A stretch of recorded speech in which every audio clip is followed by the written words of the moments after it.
Hello everyone. আজকে আমি কোথায় চলে গিয়েছিলাম বলো তো? আজকে আমি চলে গিয়েছিলাম ধানমন্ডি রবীন্দ্র সরোবরে। অনেক দিন পরে আমার ধানমন্ডি সাতাইশে যাওয়া হয়। আমার অনেক পছন্দের একটা জায়গা। যেতে, যেতে কিন্তু রাস্তায় আমাদের সাথে ঘোড়ার গাড়ির দেখা হয়ে যায়। যদিও আমি ভাবছিলাম যে ঘোড়ার গাড়িতে উঠবো। ব্যাড লাক আমি উঠতে পারিনি। আমার অনেক পছন্দের একটা জায়গা হলো ধানমন্ডি রবীন্দ্র সরোবর। ঢুকতেই কিন্তু তোমরা ১ম এ দেখবা এখানে কিছু ডিজে লাইটিং হচ্ছে অ্যারেঞ্জ করা থাকে। এখানে অলওয়েজ হচ্ছে এখানে গান বাজনা থাকে। তারপর হচ্ছে কিছু রাইডস আছে সেখানে তোমরা চাইলে উঠতে পারবা। এরপর সরোবরের ভিতর থেকে ঢুকতেই কিন্তু এখানে হচ্ছে অনেক সুন্দর কিছু লাইটিং করা আছে। আজকে মেবি কোনো প্রোগ্রাম হচ্ছে।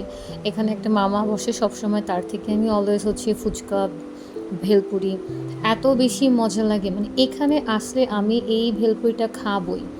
তারপর এইতে আম ভর্তা ছিল, পেয়ারা ভর্তা ছিল। এখান থেকে আমি হচ্ছে একটা পেয়ারা মাখা খেয়ে ফেলি। তারপর কিছুটা বাদাম কিনা হয়ে যায়। তারপর ঘুরতে, ঘুরতে সামনে চলে যাই। ধানমন্ডি রবীন্দ্র সরোবরে কিন্তু আমার এই পর্যন্ত অনেকবার আসা হয়েছে। আমার ফ্যামিলি, ফ্রেন্ডস আমি অনেকের সাথে এখানে এসেছি। আড্ডা দেওয়া হয় সবসময়। মানে আমার কাছে কখনো এই প্লেসটা হচ্ছে বোরিং যে একটা ব্যাপার থাকে না? সেটা না কখনো আমার কাছে মনে হয় না। এই যে জায়গাগুলো প্রত্যেকটা ক্যাফেতে আমার কম বেশি করে বসা হয়েছে। মানে আমার কাছে কখনই মনে হয় না যে এই জায়গাটা বিরক্ত লাগে। তোমাদের কাছে কেমন লাগে অবশ্যই কমেন্ট করে আমাকে অবশ্যই জানাবা। দেখো একটা মজার ব্যাপার, এখানে যে চুড়িগুলো দেখতে পাচ্ছ, এখানে কিন্তু হচ্ছে একটা কি বলে? ডিজে একটা ভাইব আছে। এটা মূলত হচ্ছে রাস্তায় হচ্ছে একটা লাইট একবার বন্ধ হয়ে যাচ্ছে, একবার হচ্ছে অন হয়ে যাচ্ছে। সো তখন দেখে আমার মনে হলো আমি একটা ভিডিও করে নিই। তারপর আমি আমার পছন্দের জায়গা থেকে ১ কাপ চা খাই। এটা মূলত আমি যতবার ধানমন্ডি রবীন্দ্র সরোবরে যাবো, এই দোকানটাতে আমি অলওয়েজ আসি। এটা একটা পার্কের মধ্যে হলো একটা দোকান।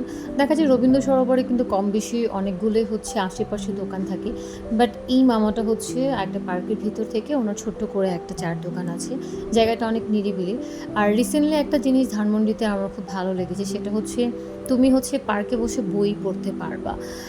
এটা যারা করেছে তাদেরকেও অনেক ধন্যবাদ। এটা সিস্টেমটা অনেক ভালো লেগেছে আমার কাছে পার্সোনালি। আমিও তারপর একটা বই ওখান থেকে চুজ করি। তারপর কিছুটা হচ্ছে বই পড়ি। তারপর ওখান থেকে হচ্ছে আমি চলে যাই। তারপর হচ্ছে আবার রাস্তায় হঠাৎ করে দেখা হয়ে যায় পানিপুরি। আমার মানে পানিপুরি, ফুচকা, ভেলপুরি এটা দেখলে না আমি কখনোই হচ্ছে মানে লোভ সামলাতে পারি না। আমার মনে হয় খেতেই হবে। আমি ট্রাই করব। তো তারপর আমি অনেকগুলো পানিপুরি খেয়ে ফেলি। আর লাস্টে তো আমি অবশ্যই আইসক্রিমটা খাবোই। এটা আমার আসলে একটা হ্যাবিট। আমি যাই করি না কেন, আমি যেটাই খাই না কেন, লাস্টে কিন্তু অবশ্যই আমাকে একটা আইসক্রিম খেতে হবে। আর এই আইসক্রিমটা আমার অনেক পছন্দ। তারপরেই তো আমি আমার বাসায় চলে যাই। শেষ।